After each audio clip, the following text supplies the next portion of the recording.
Assalamu alaikum wa rahmatullahi wa barakatuhu. Welcome to Islam Chose Me, right here on the Islamic Broadcast Network, IBN Channel 8. You can find us on Facebook, tegotv.com, and on YouTube. On YouTube, you look for IBN Master. I'm your host, Brother M.T. Masorowazi, the activist educator. And each week, we will share the powerful journeys of our brothers and sisters who have embraced Islam.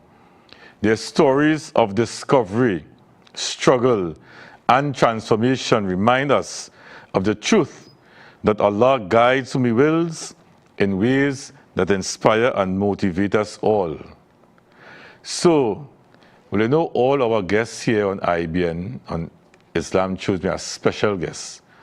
But this one is as someone I've known for a little while, and I've grown fond of this brother for his work, and we'll hear about his work later on, but his dedication to Islam. Welcome to the studios of IBN, Abdul Hakim. Thank you. Tima, assalamu alaikum. To you and to the viewers. Well, I know. You know, we could call it Papi. Yeah. and viewers, the name Papi is long before the influx of these South Venezuelans. Papi is Papi from since he's small. Yeah. But Papi, how you get a name Papi in serious? Well, you know, it's Duncan Street I grew up on, and we used to have this man used to come on the place. He was an old bad boy, Papi too. Yes. And I used to have a bird. I used to go and play with the bird. Right, I was playing with that bird, and my grandmother and them just give me that name Papi too. But they said that's my bird. So he was big Papi too, I was small Papi too. Yeah. All right. So you say, so we get shoot into by Papi. So you grew up on the Duncans. Yeah. And which, because to the viewers who may not be too familiar with East Port of Spain, right? Duncan Street is.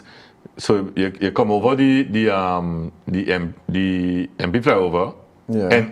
NP. Yeah, when I come over the NP flyover, you pass the St. Joseph Road buildings, and Duncan Street is on your right hand side. The first street you meet after the Besson Street station, and Duncan Street you meet on your right hand side. Where they had the Columbus statue. Where Columbus statue is exactly. Yeah, yes, so exactly. that road right there. Yeah, that is Duncan Street. Yeah. All right, so how high up or how low you actually from? Well, I from the block between Independence Square and Queen Street. Yeah. Right. So then, Independence and Queen Street, that's where I grew up. So for the viewers now again who may or may not know, that is opposite the Salvation Army. Yeah. That's the block with the Salvation Army. Feed the people halfway house and all those things.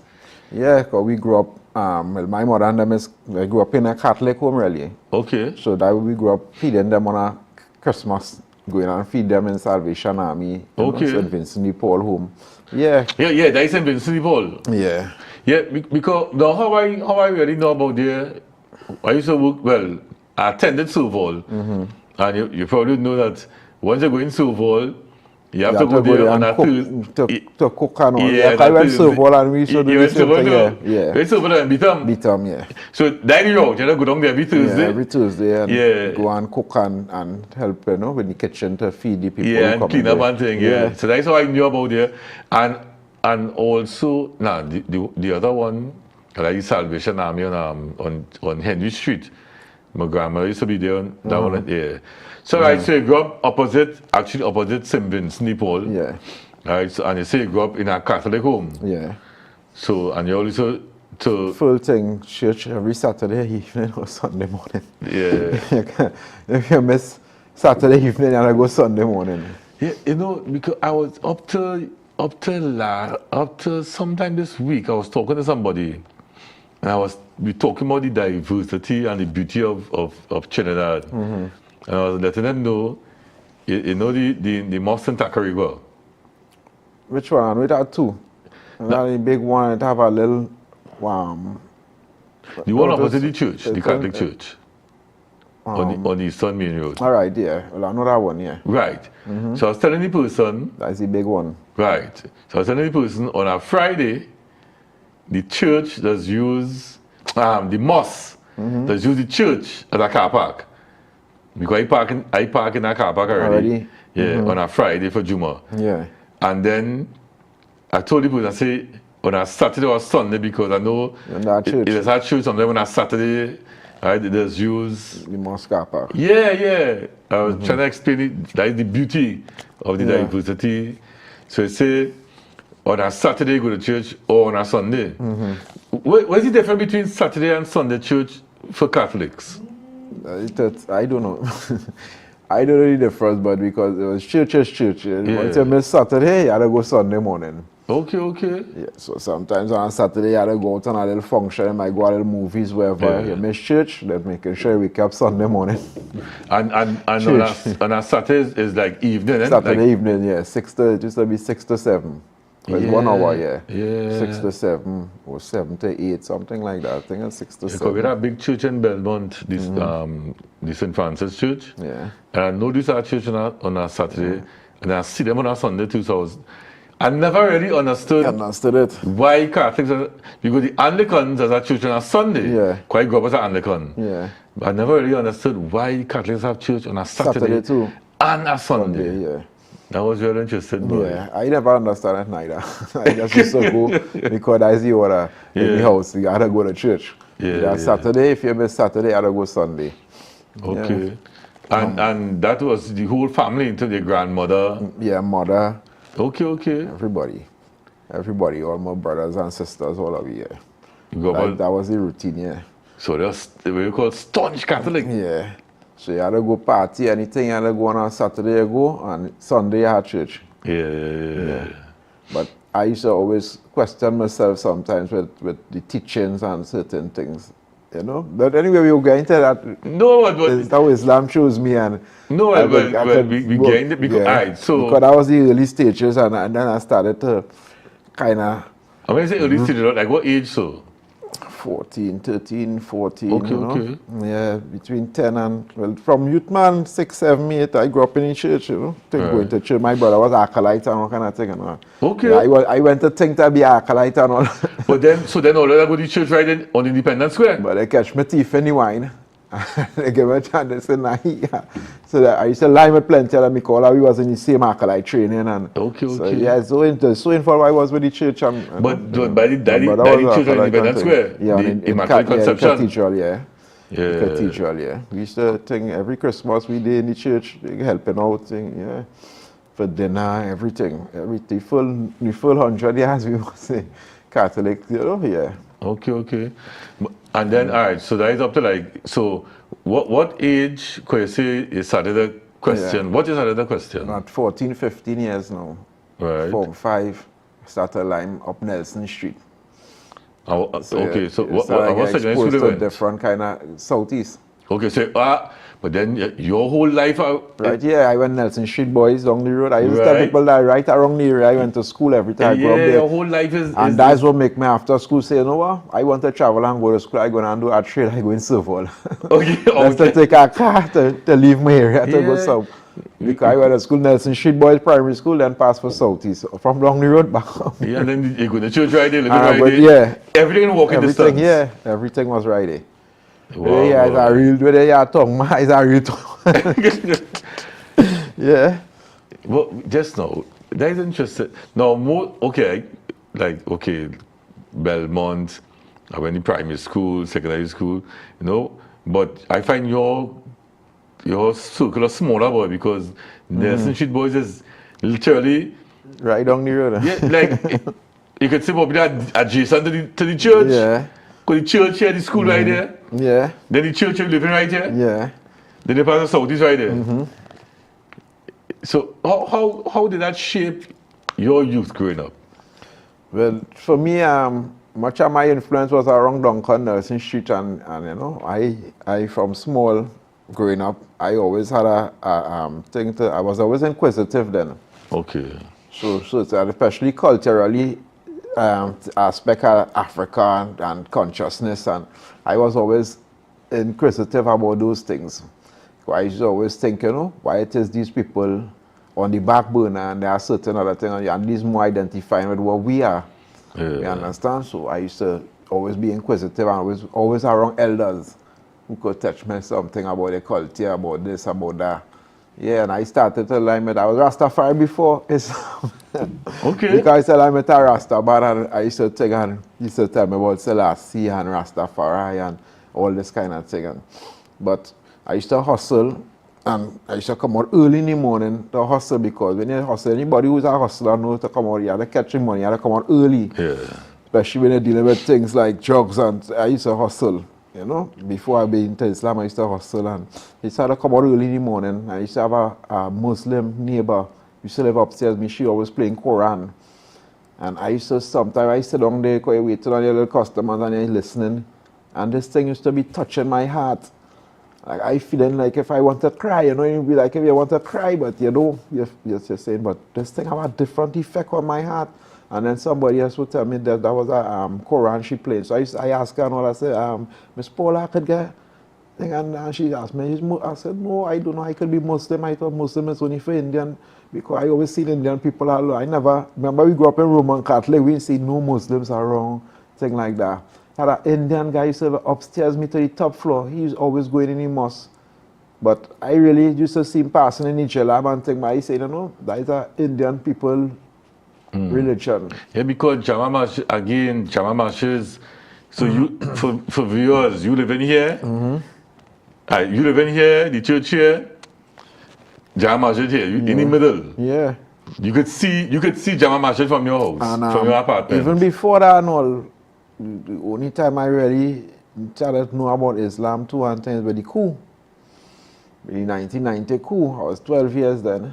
Okay. And because we always had that thing that them thing is Indian religion and think we Roman Catholics and mostly we see Indian people with the turban and the jalabs and pass, and then for the coup I get to realize that wait now, it's African Muslims. And I was intrigued, you know. I say, what? And then when I started getting into it, I say, you know, I'm going to research more. I always like to research, as I say. I was inquisitive. I started research and stuff. I got to read about the Prophet Muhammad, peace be upon him, thing. And certain things started real attract me to the religion. Like the cleanliness, the washing of the hands, and the face, and the foot, and all them things. I used to hustle with this guy after too, and he was Muslim. So that, you know, all them things I'll put in place for me to enter it, because I tell him as Rastafari I was thinking, and then I come and start hustle with this guy, he was Muslim. So when I go by him sometimes, he had the books and stuff, Islamic books and stuff. I would sit down and read, quite like to read. I sit down and read some of the books and stuff, the way they pray. And what the thing that touched my heart is that time I went to meet him, home by him, and he wasn't answering. So I pushed the door and went in. I didn't know he was praying. And I saw him in prostration. And when I saw him in the prostration, I said, it struck me. I said, who I said this looking at this? I think this is the correct way to worship. Just so you know, I said, I think this is the correct way to worship. But Papi, that is interesting because you usually go to hustle and you know, we're supposed to know what that means, right? And it's saying that they meet this Muslim now, who want you hustle too. Yeah. Right? But no, listen. And he was very conscious. He always conscious minded, and you know, with people coming in his house with shoes on and things like that. You know, how we grew up, we walk in with slippers, shoes, anything, and he always had he house always clean. Thing, even though he always have his house clean, and you had to take off your shoes before you walk in his house and things like that. Always smelling sweet, because he always had the incense burning thing. Yeah, but I didn't know how deep Islam was all that time. I just know, well, he's Muslim. And I went a day to call him, and I walk in the bedroom, I walk by the bedroom and just push the door and saw him praying. His back was to me, so he didn't see I watching him. And I was just, that just touched me. I said, oh, I said, nah. I feel I have to be a Muslim, boy. This is looking like the right way to pray and worship God. And, you know, he was frustrated and yeah, when he think, I say, how you could be a Muslim? He said, let's go and take Shahada. I said, how you take Shahada? And he said, that's how to point your finger and, you know, you take la ilaha illallah. Listen, Said, but when you're ready, take those, take Shahada just so whoever and things. So I said, all right. And I was a kind of two-mind thing still. Because then I started to see men portraying a kind of bad boy behavior and certain things where I say, no, I don't want to fall under that category. Yeah. I take Islam to be no bad boy. But Yeah. that's what I was saying, everybody taking Islam to be bad boys. And I said I don't want to fall in that category. I will hold my hand with the trend that was taking place. That is mid-80s. Yeah. And then boom, I come on. No, that was 90s. 90s? Right after the coup. That was after I finished school and all, yeah. That was after the coup until I talk about. That was the 90s. So players like Mark and Screw and them fellas and them was on the scene, them Okay, rounds and thing. okay. Yeah, the place was hot, really. All them youth men want to be Muslim and yeah, so I was like, you know, I think them that is a bad boy thing and yeah, until I really went in the jail and I meet a serious brother and I seen how he praying and thing and you know, he started to talk to me, he tell me when you come out of the jail, try and get close to your Lord, get close to God. But I was always searching for God. So I always thinking and saying, you know, anytime I get a chance, I go in. And when that brother talk to me and he tell me, you know, come out, think, go in, you must take your shahada. Yeah, I really come out and I went to Mokorapo. I met a brother named Ahmad. And he started explaining to me why it is Muslims is be so forceful towards exercising righteousness and towards bringing out truths and rights and things like that, and because it is a blessing and things like that. And, you know, we try to teach me the basics about washing your hands and stuff before you read the Quran. And yeah, they get my Quran to read. And I went to man after I never looked back. I started to seek knowledge because I was on real thing because I watching what other people doing. Yeah. So I might think I seen young brothers going party and stuff, you know. I say, you know, I could do all that. But then when I really started reading and get into my religion and understand the deen, I started to understand it's more about peace and standing up for righteousness and not about gang thing and all that. Yeah, it's there's a kind of real misinformation Yeah, so around a certain point. sometimes somebody get the message wrong way, but it's Yeah, how you boy. pursue the message and research will determine how you end up in the future, because I didn't know, you know. Islam was so, and my mother and all used to encourage me to go and pray in the mosque and him. She's Catholic, and she's tell anybody, she's tell all she friends and them, when he take his shahada, I find he was different with his attitude, with how he dealing with people, because he used to get vexed fast. And when I take shahada, she find I take it on, you know, I just talk to she different thing. You understand? She said tell she friends and them, if there's one thing, I ain't regret the Islam, real change him. He get calmer, he just talk to me, those different thing, which was true. But not because other brothers started to show me, you know, where's the way how to behave with thing. And I used to be going, I used to naturally be going and learning because Islam was real attractive to me. I used to like to see how you're washing your hands, and I was always searching for that spiritual identity too. I was always searching. That's why I ended up in Rastafari and all kind of thing, because I was saying, I know I'm not no Catholic. I said, I know I'm not no Catholic. And yeah, when I used to think with Martin and I went and see him and praying and all that, I said, nah, but I had to be a Muslim. And the principles he had held, you know, people coming in his house and all them things, and he started showing me the spiritual value of certain things. I said, no, I really have to take my shahada and be a Muslim. So that's how I ended up in Islam, basically, you know. And I never look back after that. Seek knowledge. I'm not the perfect one, but at the end of the day, I am, you know, I just try to strive. I striving Muslim, I say, you know. Yeah. Seeking knowledge. I still be seeking knowledge. 26 years now, 22 years. I take shahada, is 48 now. Okay. So, yeah, 26 years going strong now in Islam. I was shot already. Muslims shoot me. But faith was tested real times, you know. Faith was tested real times. Yeah, I remember in the early I got shoot. There was certain men who was in Islam, and real people challenged me, you still going on? I said, I never take Islam.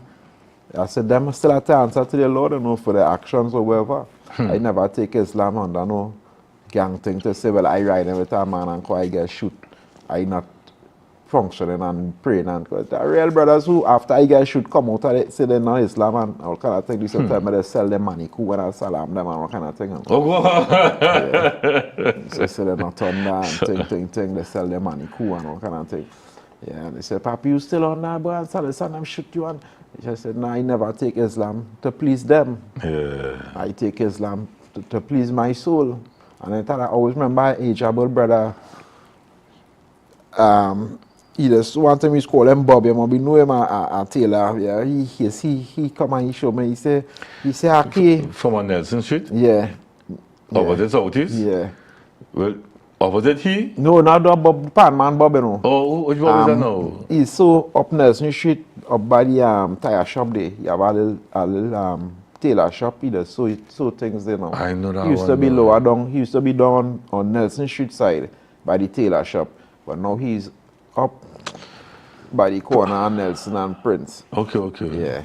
He's one of the elders who, you know, kind of keep me on that part. Cause he know well the part I would have been hearing if I listen to them. He used to come and tell me, Aki, don't listen to them. I'll give you a test on one. You know?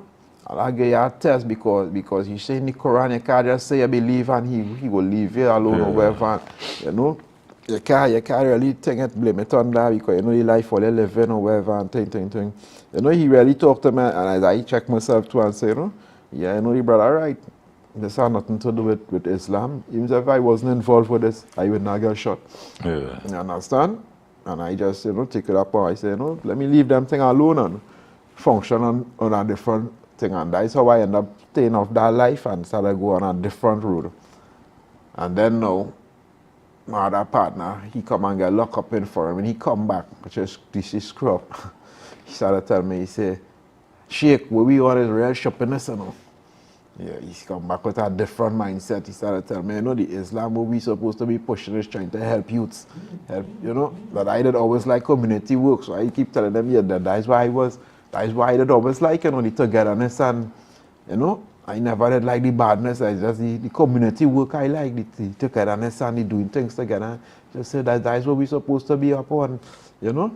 That what we supposed to be upon, helping brothers, helping young brothers and helping people who, you know, need help and things. This kind of thing, we fighting one another and all them kind of thing. And that is how I gradually get into community work and all that.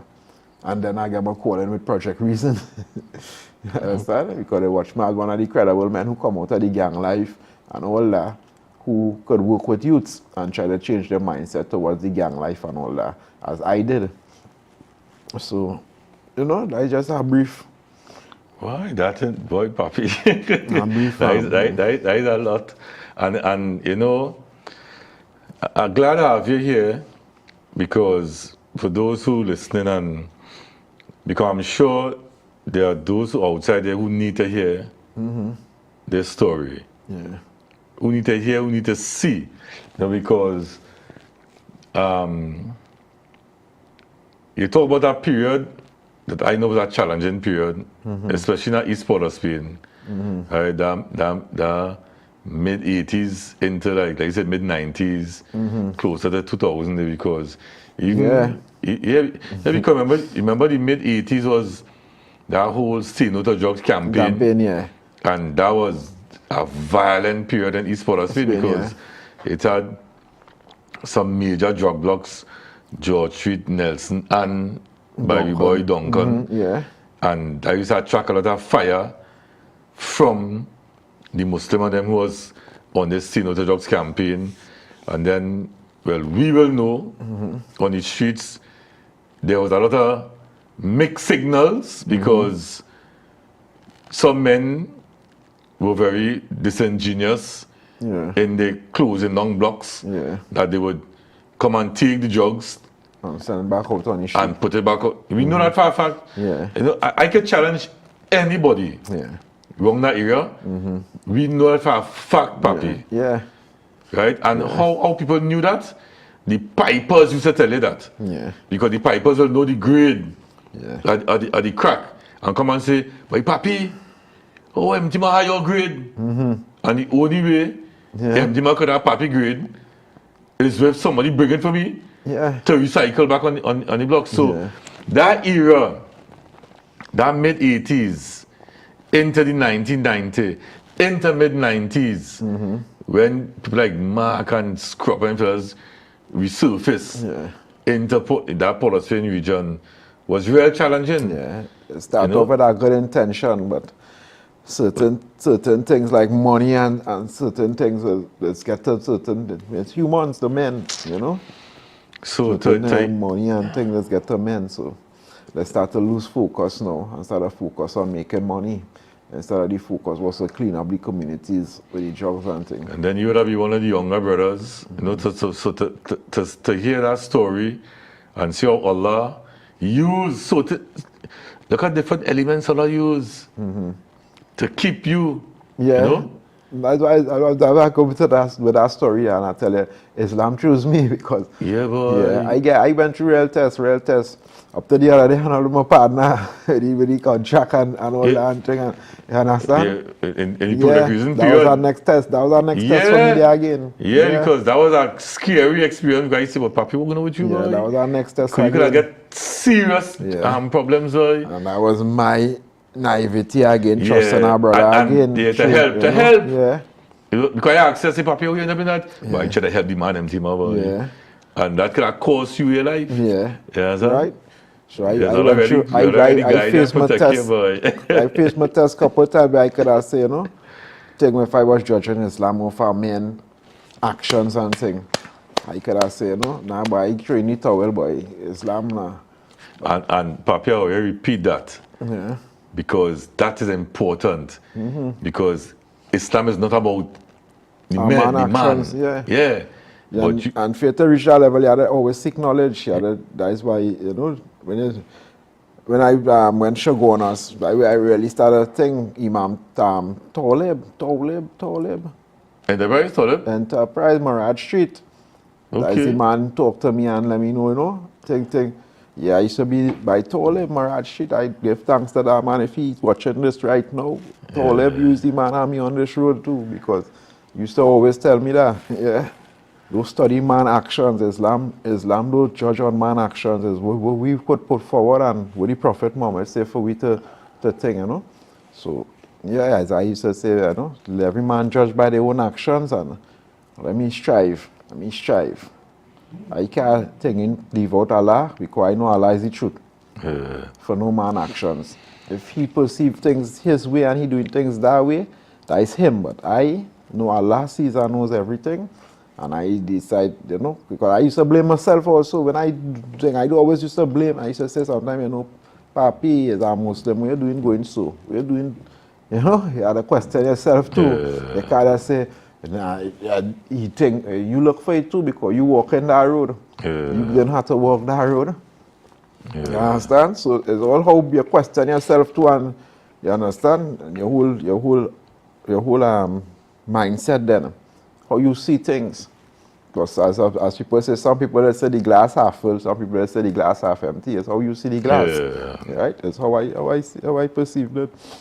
He say, you know, that was my fault. That was Allah teaching me a lesson to stay away from the things that he prohibit us from. Because he does Jacobi program, you know. There's Jacobi program because Islam is a serious thing. We ask Allah and we just receive. And when you have somebody who you say your father or your mother, you ask them and you receive, at that time they will punish you for going against the word. You understand? When you're getting everything you want, as long as it's beneficial to you. Now, viewers, now, Papi, the time, I want to tell you about this airtime. Time fly very fast, eh? Right, so now, it's the nice thing about this show also. I know Papi long time, and I didn't know the whole history and everything, right? And that's why this show is really, that's why we say every part of Islam is a story worth sharing. So viewers, we're going to take a short break and we come back. We hear our beloved brother Papi from the Duncans. And we have another side of Papi we want to hear about. So when we come back from this break, we'll continue this beautiful discussion. Assalamu alaikum.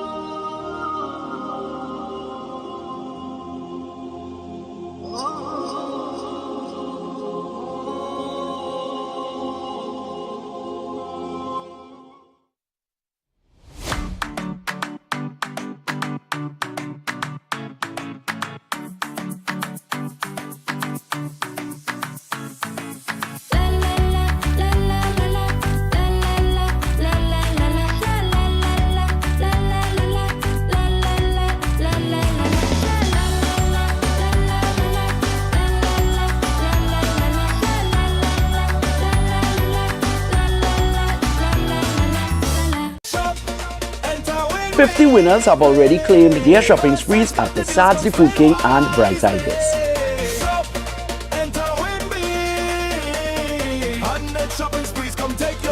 From Point Fortin to Mayaro, from Tunapuna to Marabella, families all across Trinidad are winning. Every Saturday, the Super Wins Sweepstakes is happening at all 12 Façades the Food King's locations. 50 shopping sprees have been won and 50 more are waiting.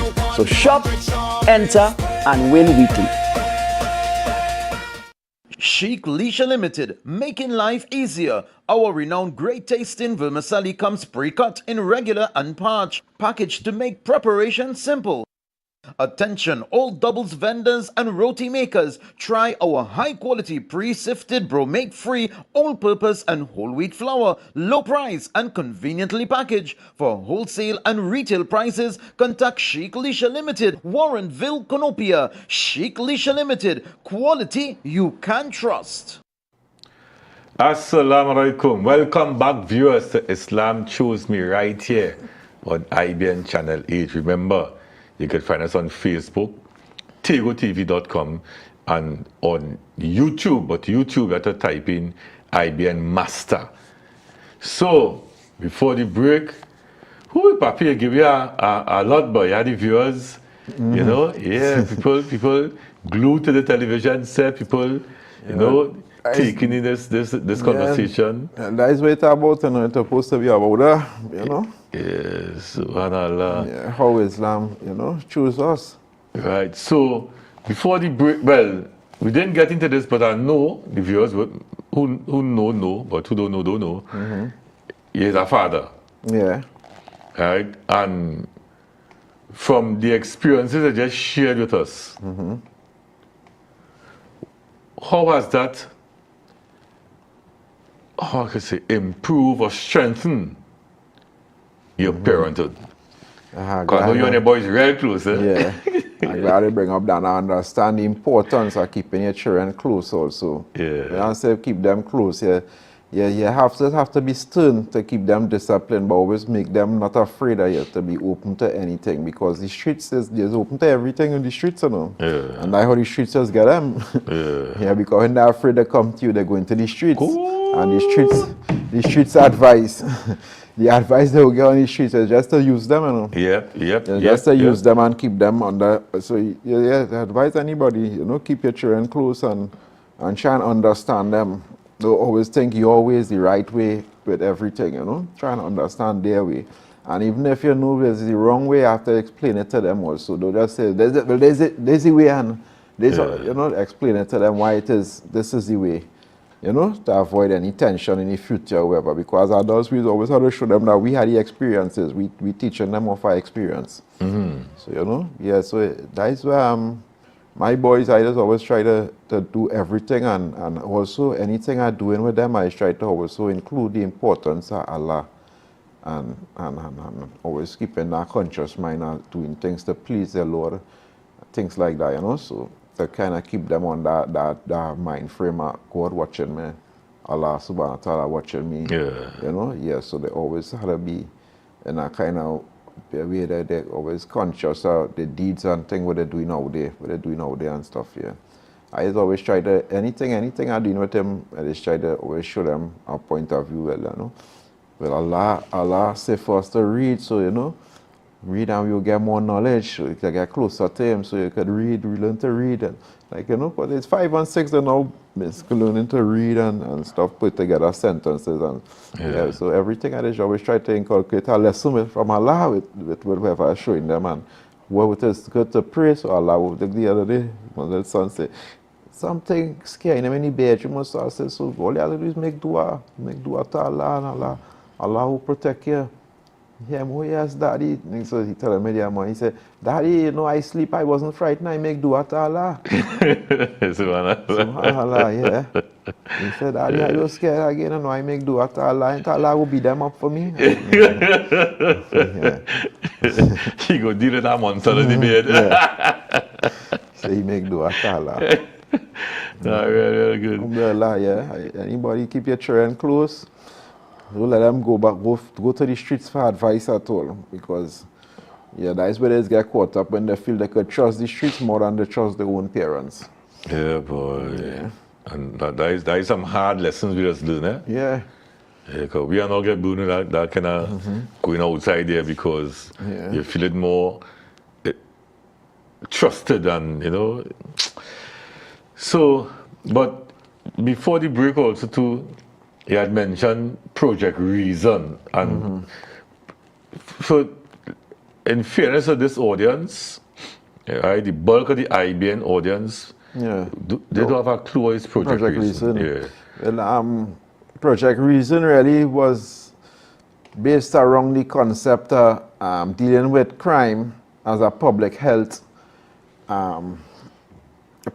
issue. Right. Because what we're trying to show you with Project Reason, we were sponsored by a group called Cure Violence from America. And their whole concept of crime is that it's something like a virus that is spread. And it's a behavioral pattern that is spread to even people who not himself familiar with crime. Yeah. Because of just being around a criminal. So we were trying to change behavioral patterns of criminals so that they could spread the positive behavioral patterns around to the community and stuff, so therefore to transform some of the youth's mindset. Because we all know a lot of the youths in today's society, they try to mimic the bad boys and them.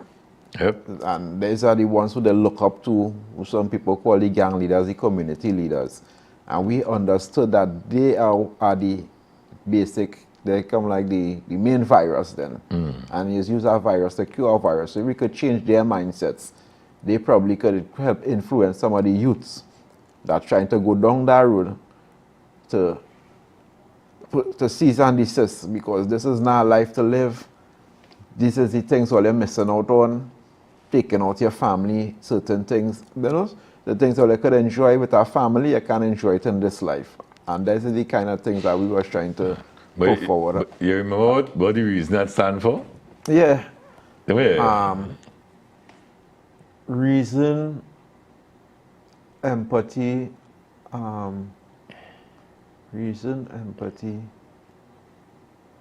I can't remember the other one. Reason, What I just empathy, always try to remember what reason stand for, and I will find it. Empathy. I will search it on the like on the internet. I will get it and then I will forget it. But Project empathy. Reason, that was a project out of CSP. Yeah. Citizen Security Program. Yeah. Right? So you talk about it use the public health approach, and you know it's unfortunate that when you use that label, people frown it because, and I not mixing matters to say this.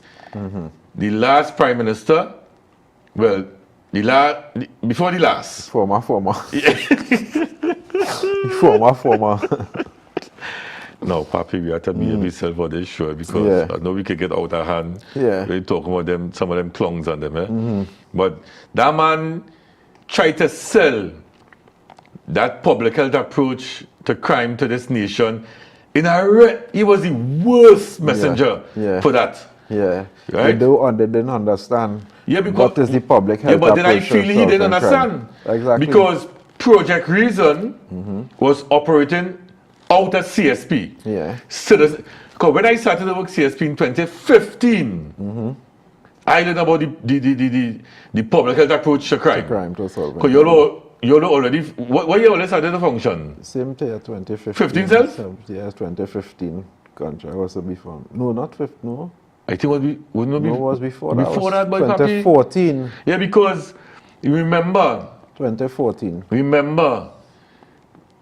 this present administration had expanded the program. Yeah. When Kamla Prasad Bisesa, Was Prime when our Minister. Honorable Prime Minister Kamla Prasad Bisesa SC Yeah. came into power in 2010, they expanded the CSP program throughout East Port of Spain, where she got 22 communities. Yeah. And that was able to keep down the shooting. Yes. And that's how the crime rate was able to drop and all that. And That was just through, before the elections. through that extension, they started they started to use the cure violence model. Yeah. Yeah. The cure violence model, Model, yeah. which uses the public health approach to crime. Crime, yeah. So identify with the problem, right? And back in that period, the problem was shootings, Yeah. and murders, Yeah. right? And the people who doing it and you try to change their behavioral pattern Yeah. to make to affect the And- change in and- the community. And with what we and I really want to help the viewers understand this thing. So we had this project called Cure Violence, but we use the model Yeah. in Trinidad, Yeah. and not just Trinidad. It was used in Jamaica too, Yeah. right? We use the model, the Cure Violence model, right, which uses a public health approach to dealing with crime Yeah. and violence. Now, in CSP, we had us, like, I was a CAO, a Community Action Officer. Yes, I remember. Yes. Yeah? Yeah. And then the communities had CACs, Yeah. Community Action Committees, Councils. Yeah, council or committees. Yeah. Right. And we would have done what we could have done, but then we needed an extra layer. That way you all That's came where in. Project Reason came in. Right. Because you had two groups. The violent interrupters. Yeah. I wanted, because I spoke about this before in the show, but I want you to talk about it. What is the role of a violent interrupter? Yeah. And then we had the outreach workers. Yeah. What were the roles? And the outreach And- workers. So, go ahead, Papi. And well, violent interrupters basically are credible people in the community who was past probably gang members or probably past associates are gang members and stuff who are credible, meaning well, they would listen to you.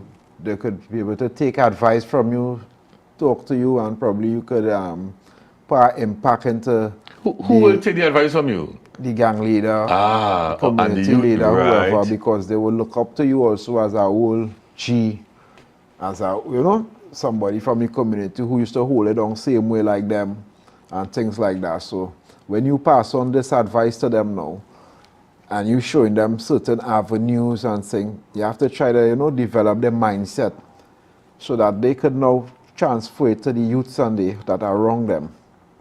So that basically the violent interrupter. And then if we hear about, because normally on the streets, it's like this, something go on, bam, a man gonna shoot, something like that. They automatically start to think it's the enemy up the road who do it. When it do have to be that. So then we started try to get involved to stop retaliations and stuff. Reprisals. And how you all go about? So, Team A and Team B in a conflict. A shooting take place. Yeah. What is your violent When you interrupters? say it shouldn't come from Team A, they perceive it come from Team A, and I am the person in charge of this area, Team Right. A.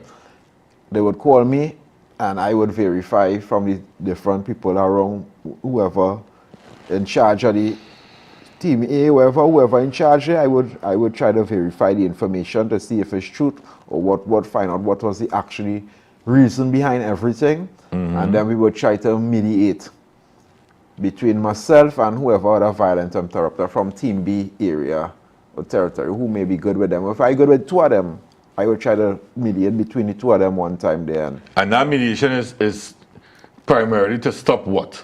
to stop gangs from going back to reprisal shootings. Yeah, because that's the problem, you know. Because that is where it is be about now, but you That's know? the problem. Yeah. You know? And once we could reduce that risk of reprisal shootings, Yeah, you just have one But shooting remember the taking level place. we was on, we wasn't self-one trying to go for reprisals at that time. We was trying to be that proactive. I don't have no shooting, so we used to just be saying down the block sometime.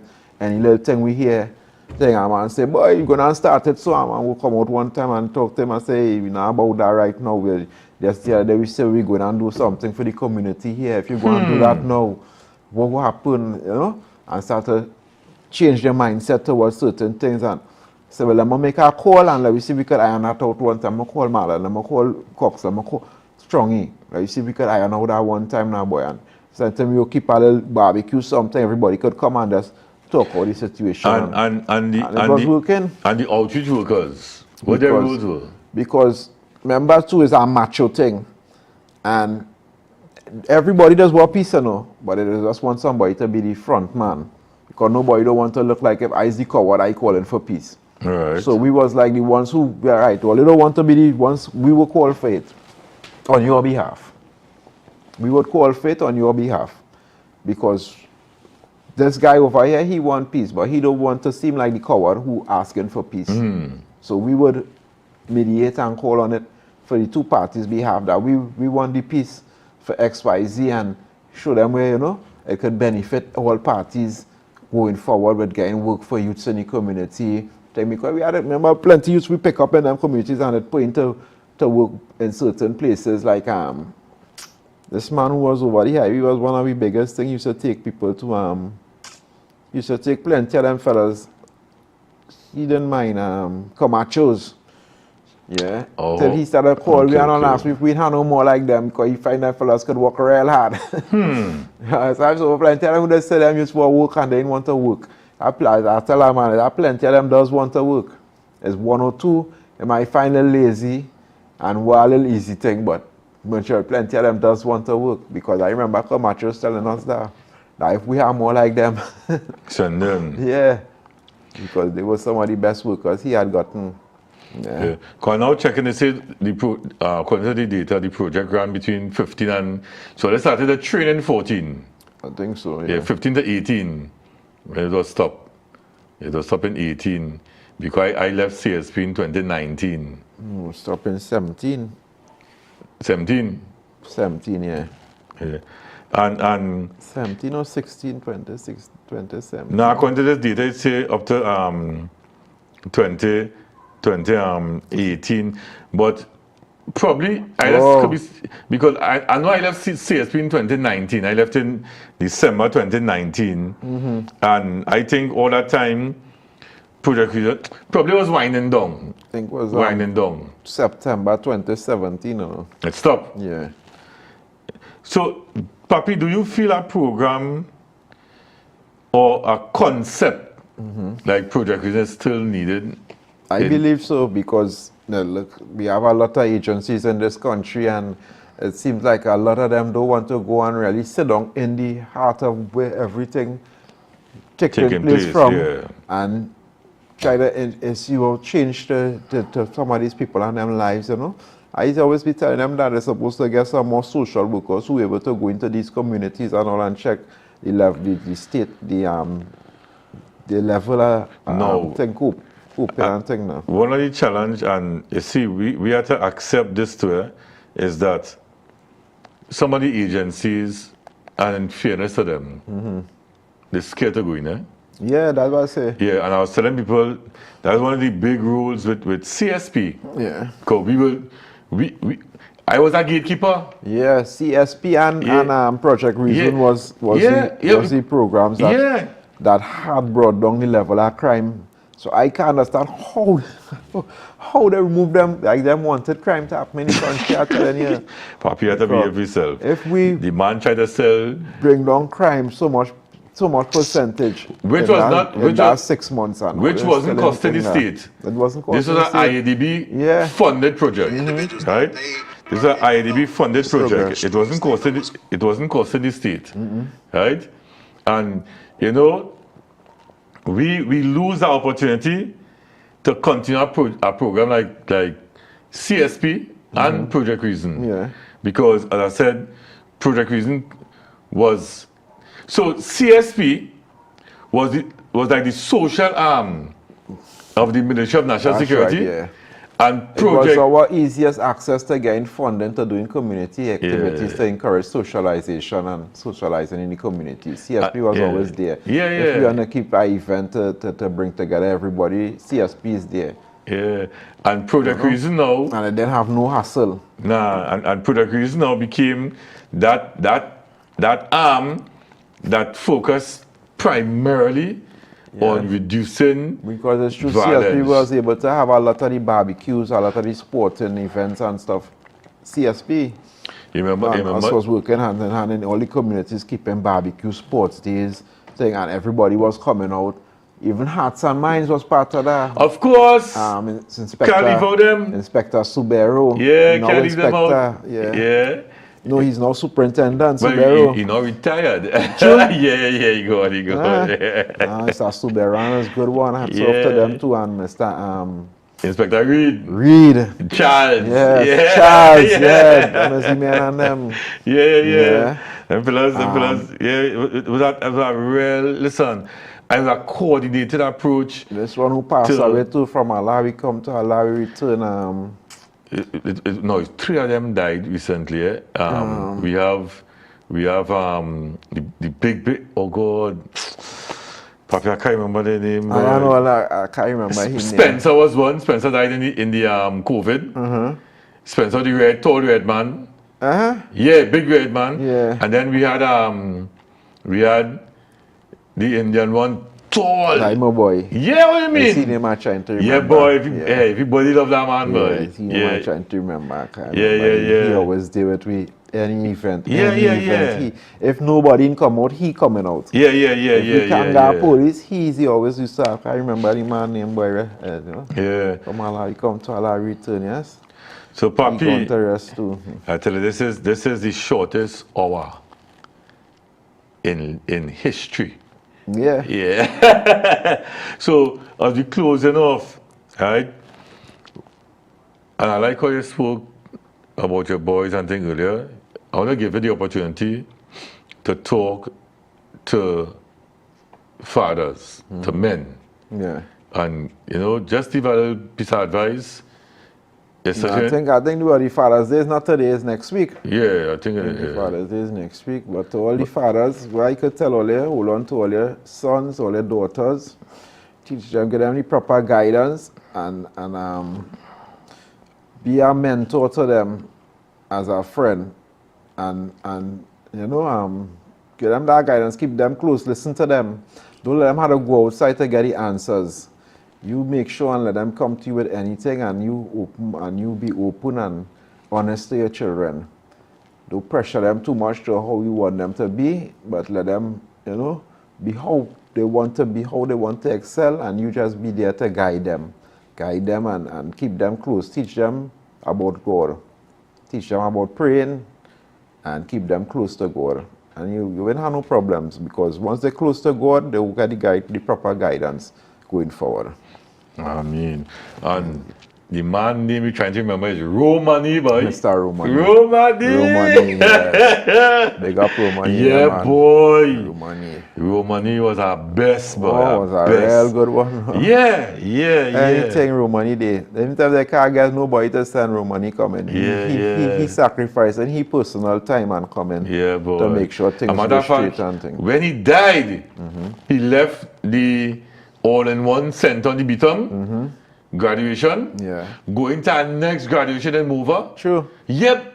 That is the man. Romani was a man died on the field like a real soldier. He really wanted doing to, this work. He really did enjoy seeing peace in the communities. Yeah. And he and Jones. Yeah, Sergeant Jones. Sergeant still Jones, still around. Jones, Yeah. Now, Edo, we can call names from now till that the women and all too, who were real instrumental with our hearts and minds within the communities. But Alhamdulillah, what a moving and insightful conversation. I think the hearts and minds and programs like Project Reason, CSP, programs like that is what needed right now to bring back this country. I mean, and it could work. It could work, and you could get the youths and them on a positive path, learning back trade. I think the communities, they're doing positive things, but we have to bring back these communities, because you have to remember these communities is what is reach out and touch these people. Yeah. These programs, these agencies is what is reach out and touch these people in these communities. The state has their agencies and stuff, but as we are saying, it have a lot of them afraid to go into these areas. And where we had these players and these people in programs who could reach these people, we think we should chance we give these programs a chance to reach out to these people and get the state back on that kind of peace then, a kind of peace, and youth more focus on the future and things like that instead of this war thing and all this thing. I believe so. I believe, the government should consider that. I mean, Papi, I'll take that last because I already wanted to get sent home. I want to thank our guests Abdul Hakim, Papi, man. for Pleasure. sharing his story with us today. I also want to Yeah. thank you all for having me here. It's a real pleasure to come and hear my story about how Islam chose me and also about the community, the work I did in the community with the youths and stuff. Yeah, I appreciate it, Tima. Assalamu alaikum. Yeah, Papi. Right. May Allah continue to strengthen our faith and guide us on that straight path. If you have been touched, if you have been touched by what Papi just shared, remember guidance is a mercy from Allah. Seek knowledge, ask questions, and reflect on the beauty of Islam. If you want to share your story, reach out to me, Brother Mtima, at 479-4510. And if you want to sponsor Islam Choose Me or any other program on IBN, contact Brother Hasib Majid at 795-5900. Join us again next Sunday at 9 a.m. for another episode of Islam Chose Me, because every path to Islam is a story worth sharing. Wa alaikum assalam wa rahmatullahi wa barakatuhu.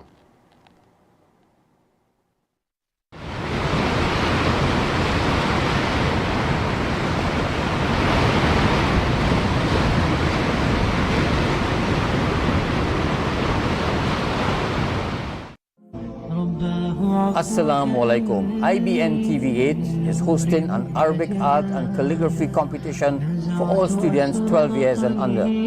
Students will be required to write, draw, paint the word Allah or the word Muhammad in Arabic script with appropriate color scheme, designs, patterns and background. This competition will close on Thursday the 9th of July 2026 inshallah. The maximum size for each piece should be 50 centimeters by 50 centimeters or 24 inches by 24 inches. The material you can use is canvas or cardboard, Bristol board, paint, markers, pencils, pens, crayons, anything that you desire. All students are invited to participate in this event as many times as they wish, but each entry must have the child's name, address, age and school with a phone contact. Again, entries closed on Thursday the 9th of July 2026. The first prize is $5,000 in cash, the second prize is $3,000 in cash, and the third prize is $2,000 in cash, with 17 prizes, each worth $500 each. So this is a wonderful opportunity for our young people, 12 years and under, to express themselves, to get closer to the Arabic language, to write the word Allah, to write the word Muhammad and make it look nice. Participate in IBN's Arabic Art and Calligraphy Competition for 2026. Hey kids, my name is Dax, and I am new to Cool Kids team. And my flavor is watermelon. Try one today. For the everyday lowest prices on all grocery items, trust Low Cost Supermarket for the widest variety of quality products at low prices. Freshly picked fruits and vegetables, healthy products for your well-being, high-quality meat cuts, and a warm and friendly service. Low Cost Supermarket, Sun and Main Road, Cunupia.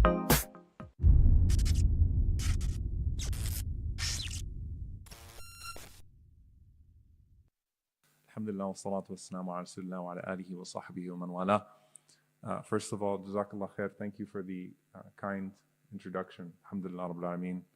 And the warmth and the informality back there. I told him, I said, he said, I'm going to call you doctor. I said, no, say brother. He said, but I have to live here. They'll be mad at me if I say that. So, but warm spirit, may Allah bless you.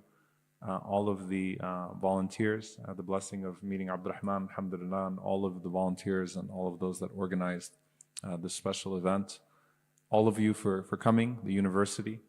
I know that this was a very short notice. But for me, honestly, this is very personal. I grew up